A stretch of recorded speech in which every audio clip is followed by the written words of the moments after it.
In today's show, continuing our season preview series with a closer look at rookie big man Donovan Clingan. Welcome to Locked On Blazers. Let's get into it.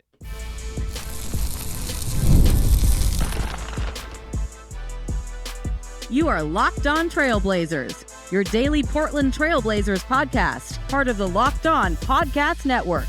Your team every day. What's up, world? It's your past first point guard and Trailblazers reporter, Mike Richmond. You are listening to another episode of Locked On Blazers, part of the Locked On Podcast Network, available wherever you get podcasts, coming at you 3 days a week for one more week. This is the final week of 3 episodes a week, and then we'll be back starting next Monday, 5 days a week, wherever you get podcasts, also on YouTube, free on all platforms for 10 freaking months, because the season is coming, and it's coming in a hurry. So September 16th, set your dial, or however you're listening to this, for 5 days a week. This is our final 3-episode week of the off season, and as we continue to roll through the off season, it is another player profile, continuing our season preview series that we've been running through. This is the third one of these we've done. We've done DeAndre Ayton. We've done Denny Avdia. How these work is we're running down every player on the roster. I'm going to give you a brief but thorough look at what they bring to the Trailblazers, how they performed last season, how they wound up on the Blazers, talk best and worst case scenarios for the upcoming season, and we'll finish the episode talking about expectations and likely role in Portland. If you've missed the others, check your feed to catch up. Like I said, Denny Avdia and DeAndre Ayton waiting for you there. Today we're playing big. We're talking Donovan Clingan. Let's get into Donovan Clingan's second season in UConn. That's where we start. We'll look back to look forward. As a sophomore at UConn, Donovan Clingan averaged 13.0 points, 7.4 boards, 1.5 assists in 33 games. All starts, played 22.5 minutes, shot 65% from the floor, 2 of 8 from the three-point line, and 58% from the charity stripe. Clingan averaged 2.5 blocks per game in just 22.5 minutes during his collegiate career. Big per 40-minute numbers. As a freshman, when he played just 13 minutes a night, he averaged 5.5 blocks per 40 minutes if he played the whole game. And as a sophomore, it dropped all the way down to 4.4 blocks per 40. Dude is a beast in the paint and played like it. And after having a backup role in his first collegiate season where they won the national championship, he came back into a starting role, but it took him a little while to get started because he had a tendon injury in his right foot that he first sustained back in September, missed all of preseason and the first little bit of the year, and then he comes back into the regular season and kind of tries to just play regular minutes, and he looked slow. If you saw him early in the season, like he just didn't look like the best version of himself. UConn played my beloved Carolina Tar Heels in December prior to Christmas in one of those early preseason, big television marquee college basketball games, and he just looked slow. Like UConn looked incredible, but he was like, yeah, that kid's big, but he wasn't particularly special. And then a couple weeks later, about a week later against Seton Hall, Clingan re-aggravated that same tendon injury in his foot. And that was the December 20th. He missed 5 games and about a month of action in total. Because of the way, the college season works, that's probably the best stretch to miss just because there's a tiny little break for Christmas. But he missed 5 games, about a month in total. And when he first came back, he came off the bench his first 2 games. Like he's just there, easing him in and trying to figure out what he's going to be. And then he gets back into the lineup for real, starting January 28th against Xavier. Has a great game against the X, and really the numbers aren't wildly different. He was better from that point forward after he returned from injury, but just watching him play, he's someone I probably saw play more than your typical non-Carolina collegiate player. 1, because he played Carolina early in the season, and 2, because UConn was just they were really good, the best team in the country, so they're worth watching. And down the stretch of the season, particularly into the NCAA tournament, Clingan played the best basketball of his career. Like he got right. He looked better physically. He looked way better physically in March than he did in December when I saw him. And again, the numbers are relatively similar. He was a little bit better, but just you could watch him play. He's just so much more mobile, and he's so good at scaring folks out of the paint, particularly the way the college rules work and the level of shooting in college. It's his ability just to get to his spots with good timing is really a major deterrent. And he had 22 points, 10 boards, an assist, 3 steals, and 5 blocks against Illinois in the Elite Eight. He had 18 points, 5 boards, and 4 blocks against Alabama in the Final Four. I thought he played pretty well in the collegiate final against Zach Edey and Purdue. Zach Edey ate Donovan Clingan's lunch in the first 6 minutes of that game. He was just giving him the business, just hook shotting him to death. But I thought after that first 6-minute stretch, they didn't send double teams to let Clingan guard Edey all on his own. And I like watching the game. I thought Clingan played Edey pretty well. Edey's obviously like just a monster, very, very productive. And they didn't double team. They kind of let him go. And I again, like after those first 6 minutes, I thought he played him well. I know Edey had a monster stat line, right? I know he had a crazy, crazy stat line, but I'm telling you, like in my perception watching that game, before he was, and you can go check the tapes, before Clingan had any connection to the Portland Trailblazers, I was like, yeah, I thought he played okay in that. I thought he played okay in that game. He was awesome though in the Elite Eight against Illinois in the Final Four. Then he gets drafted by the Blazers at 7. A little bit of drama on draft night to land him at 7. There's a lot of speculation leading up to the draft that, the first 2 picks were going to be Sarr and Risache, and then Houston was sitting at 3, and there were teams, including Memphis and the Portland Trailblazers, who were so dead set on Clingan that they were willing to trade up to 3 to make that push. They don't trade up to 3. Detroit doesn't go big at 5, and then it comes down to Charlotte. And there's some reporting sort of while they're on the clock from Jake Fisher of Yahoo Sports and Adrian Wojnarowski of ESPN that the Blazers are like that Memphis is gonna leapfrog Portland and make that deal and jump into the Charlotte spot, and then Charlotte just goes ahead and gets Tijan Salon, and the Blazers end up with, no Memphis deal materializes, and the Blazers end up with Donovan Clingan, who they are reportedly elated to have. It falls in their lap at 7, or falls to them at 7. It's like anyone who's going to be in their lap because that's how picks work. And they end up with Clingan at 7.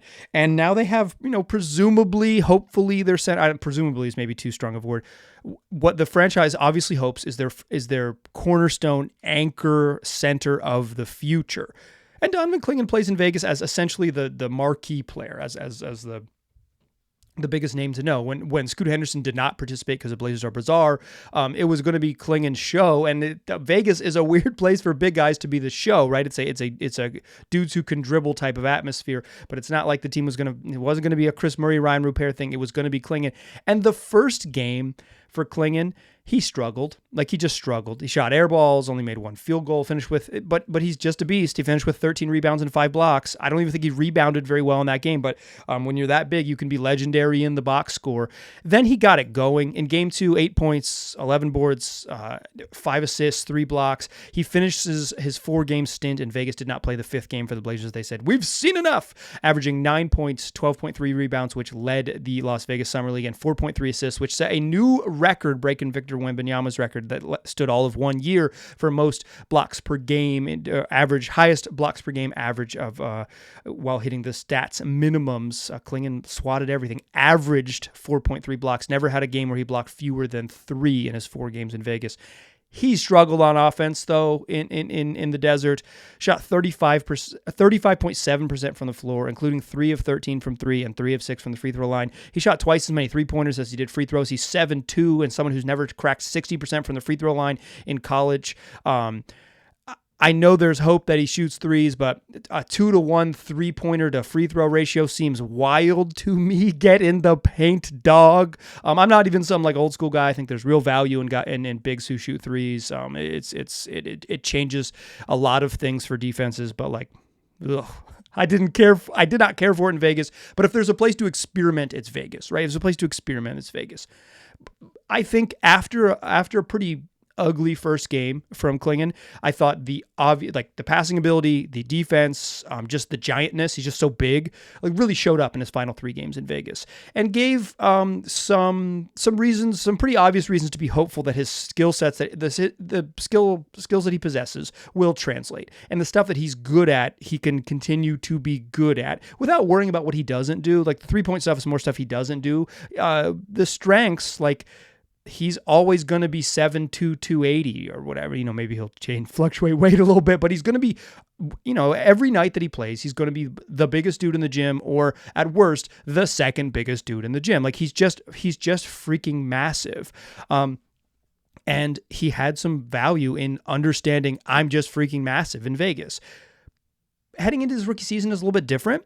And what we do in the second segment of these player previews is talk best case and worst case scenarios. So judging what we've seen and how Clingan wound up here, what do we think the best case for Donovan Clingan looks like? And what do we think the worst case for Donovan Clingan looks like? Let's talk about that in the second segment. Join me there, won't ya? First, though, I want to tell you that today's show is brought to you by FanDuel. It's America's number one sportsbook. And you've heard me tell you about America's number one sportsbook a whole bunch of times. But right now, I've got something different for you. Now through September 22nd, all FanDuel customers, that's new customers and returning customers, get back $5 and get a 3-week free trial of NFL Sunday Ticket from YouTube and YouTube TV.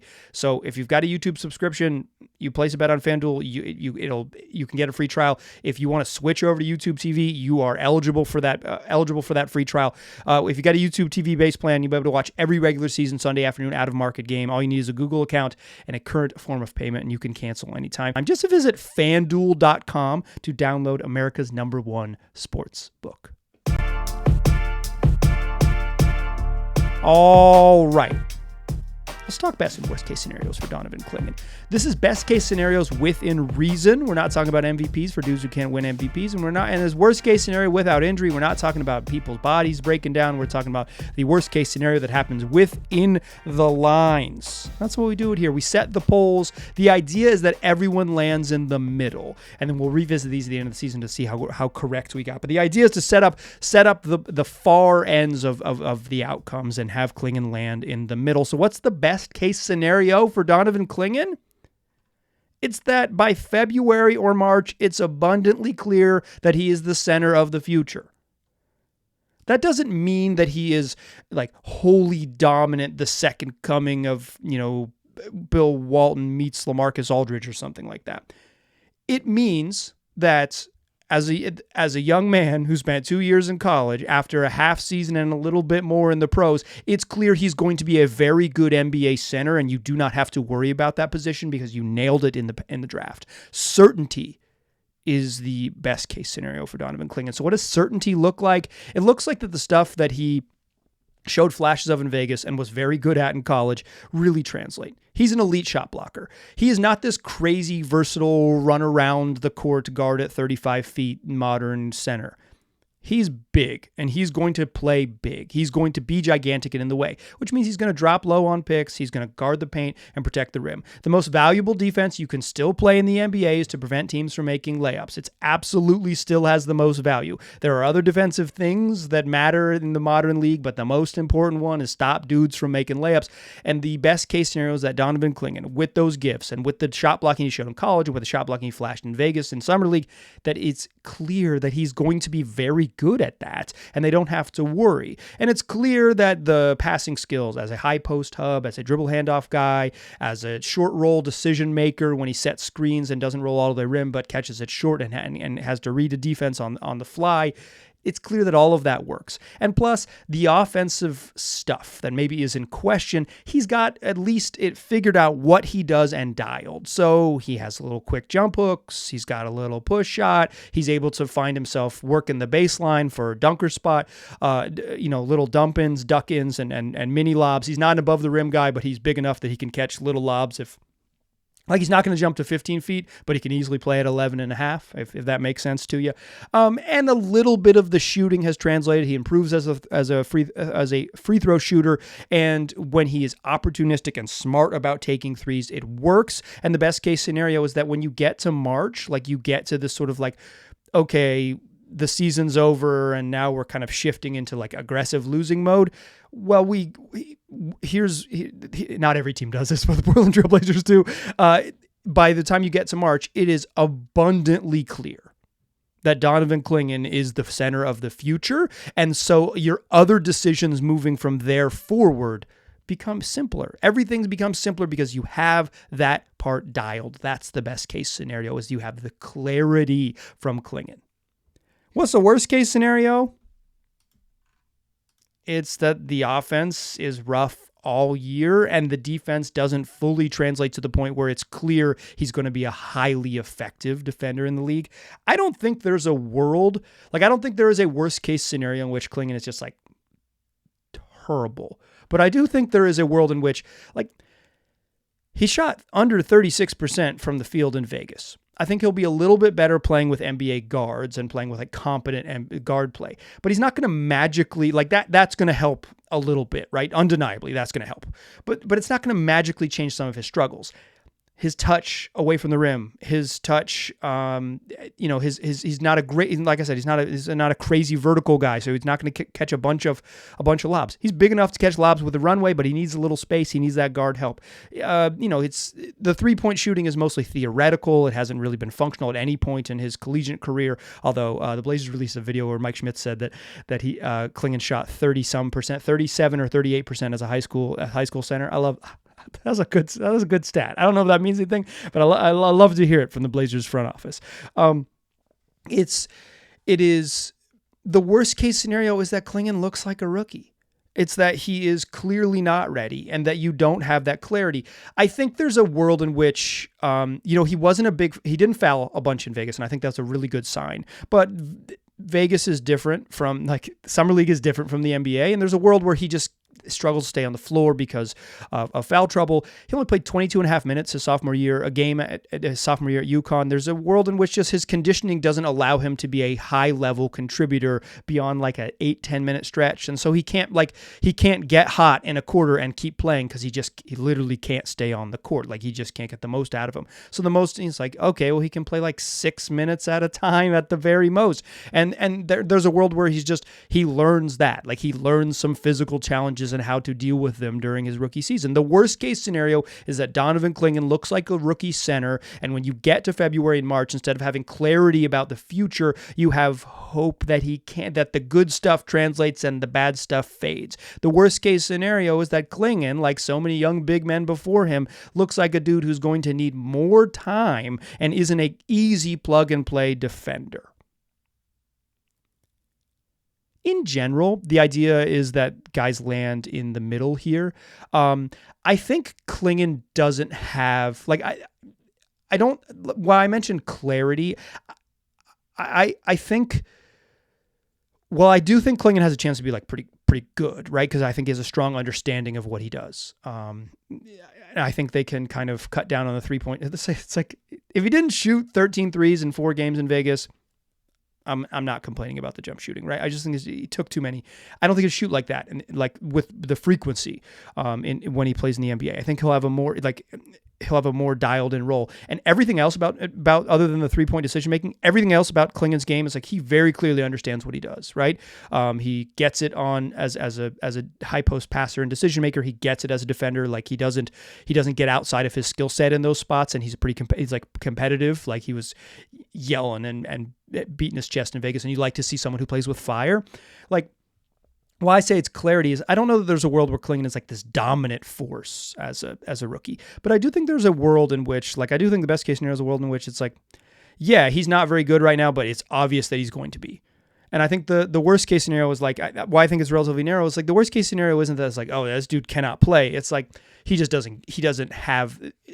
some physical limitations right now. It's like he's gigantic, but not quite fast enough. His wind isn't good enough, and he doesn't have the skills around the rim to be good enough on offense. Skill work, right? Like I think he has a relatively narrow best and worst case scenario.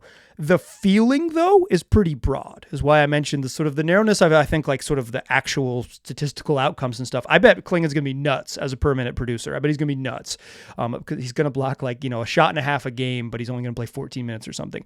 But the difference in like statistical production is probably pretty narrow from best case and worst case scenario, but the feeling, the vibes that you'll catch off of whether he's like ready or not ready, I think I think that's pretty vast. I think that is pretty wide. And that's like sort of the beauty of watching young players is that maybe it's like, he might get enough opportunities. He might be just good enough at blocking shots and rebounding that the box score always looks good, but you'll know the difference by seeing it play out.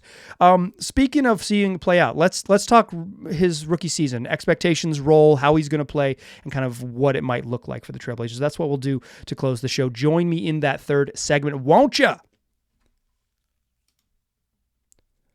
First, though, I want to tell you that today's episode is brought to you by BetterHelp. There are a bunch of different ways to pursue therapy, But BetterHelp is one of the most convenient and one of the most affordable. Therapy can be incredibly valuable, whether you are dealing with major traumatic events or whether you're just trying to navigate the challenges of everyday life. Talking to a neutral third party with regularity can help you, gain the tools or the understanding of how to work towards a better version of yourself, maybe a less judgmental version of yourself, maybe just a version of yourself that gets through stuff smoother. So if you're thinking about starting therapy, give BetterHelp a try. It's entirely online, designed to be convenient, flexible, suited to your schedule. You just fill out a brief questionnaire. You're going to get matched with a licensed therapist. And then if you need to, at any time, you can switch therapists for no additional charge.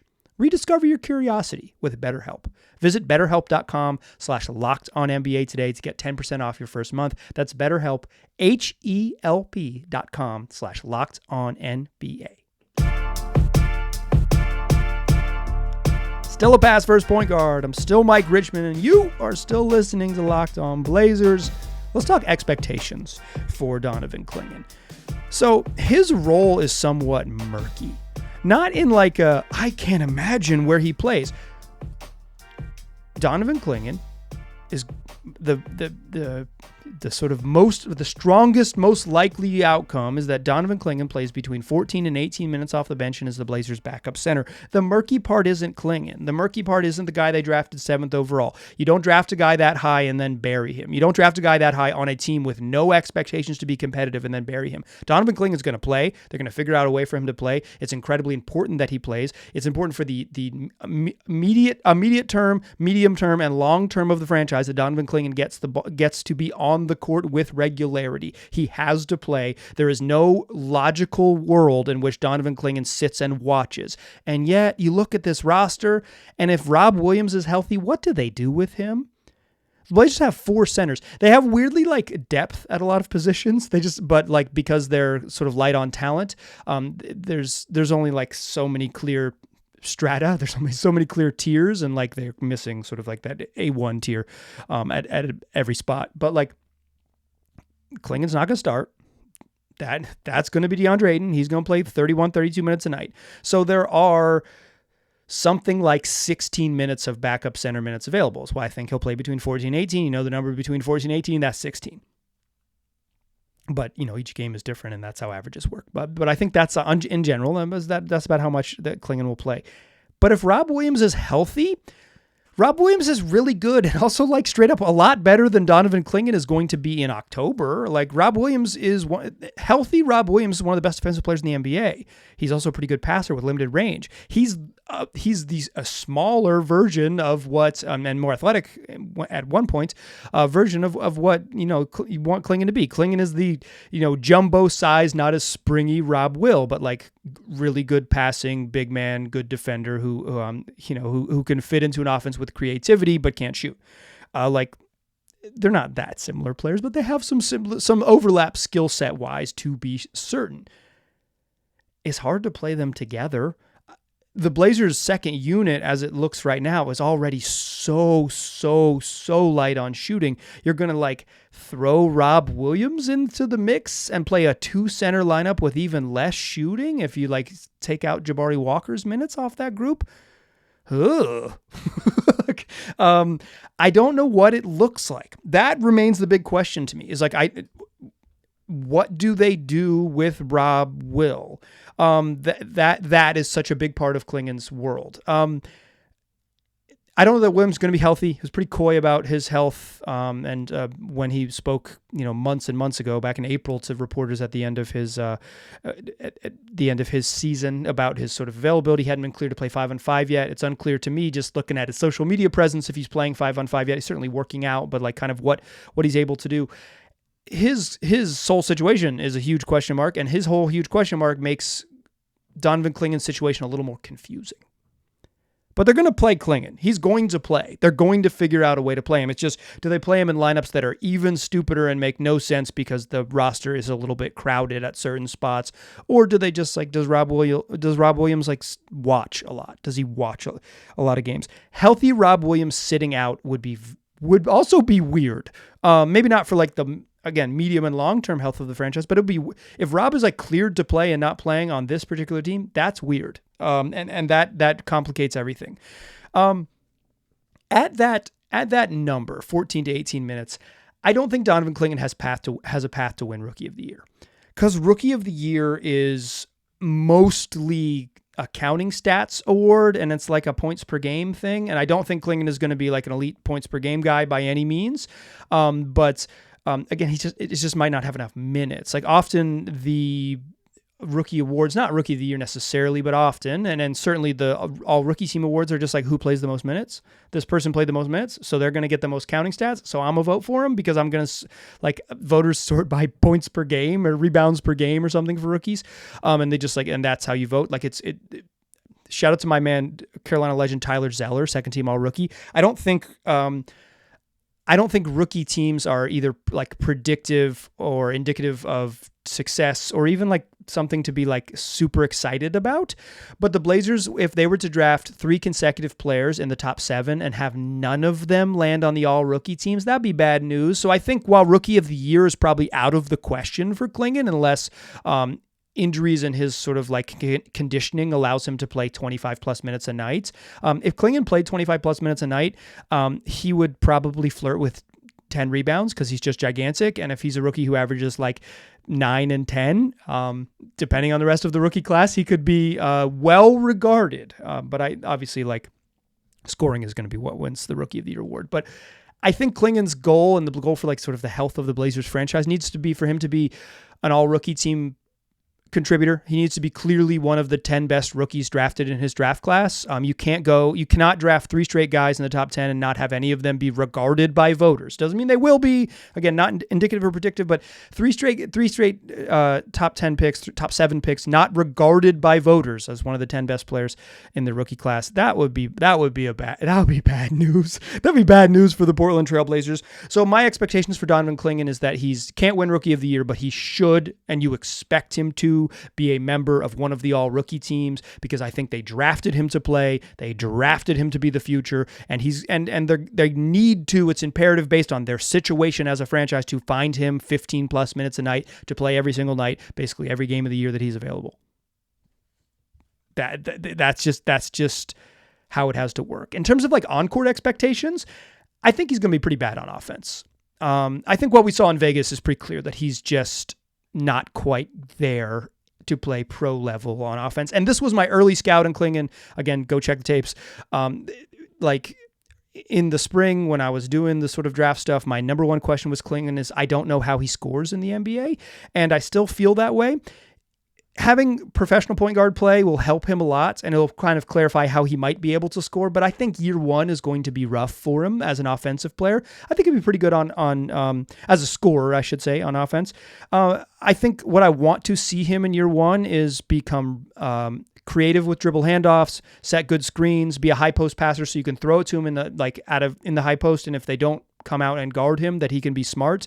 If you don't get guarded as a big man, you can set screens and be a really good dribble handoff weapon, because if your man is 10 feet away from you, daring you to shoot, running a quick dribble handoff to someone and setting a monster screen allows them to absorb the space your man was just giving you and walk into jump shots. Like, there's ways to be creative and be useful if you can't score, and I think Clingan has the IQ and the passing chops. Like he thinks the game, and also like he has the skills as a passer to be that type of quality player. I think defensively he'll be fine, but it's like what level is fine his rookie year. I think it probably could be a little bumpy on that end, but I'm much more confident that he could be good there. And I think his understanding of what he does on defense is so strong that he'll be fine on defense. Fine, like relative to rookie expectations. Yeah, like I said, I expect him to be. A reasonable expectation for him is that he's an all-rookie team performer, and I think shy of that would be a disappointment because, he should be. I'll leave it at that. He should be. There's going to be opportunity for him and the productivity space to be productive. I want to mention the 3-point shooting thing that I've kind of bagged on a little bit right before I close.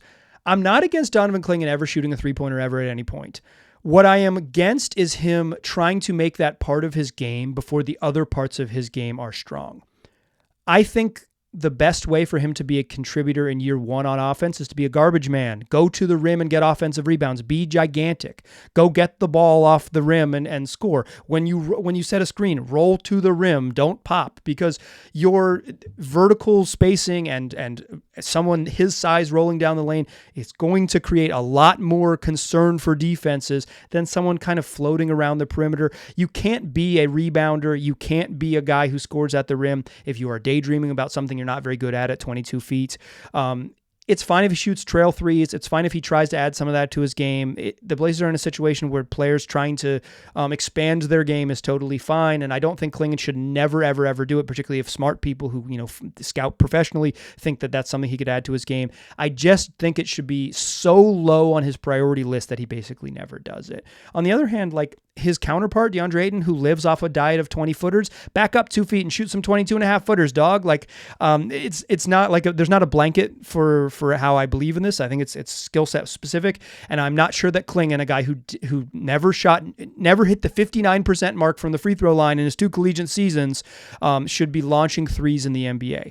Do the other things first, check those boxes, and then expand your skill set. But this is my thinking with all young players, and it's particularly true of someone like Clingan. Let your strengths be strong.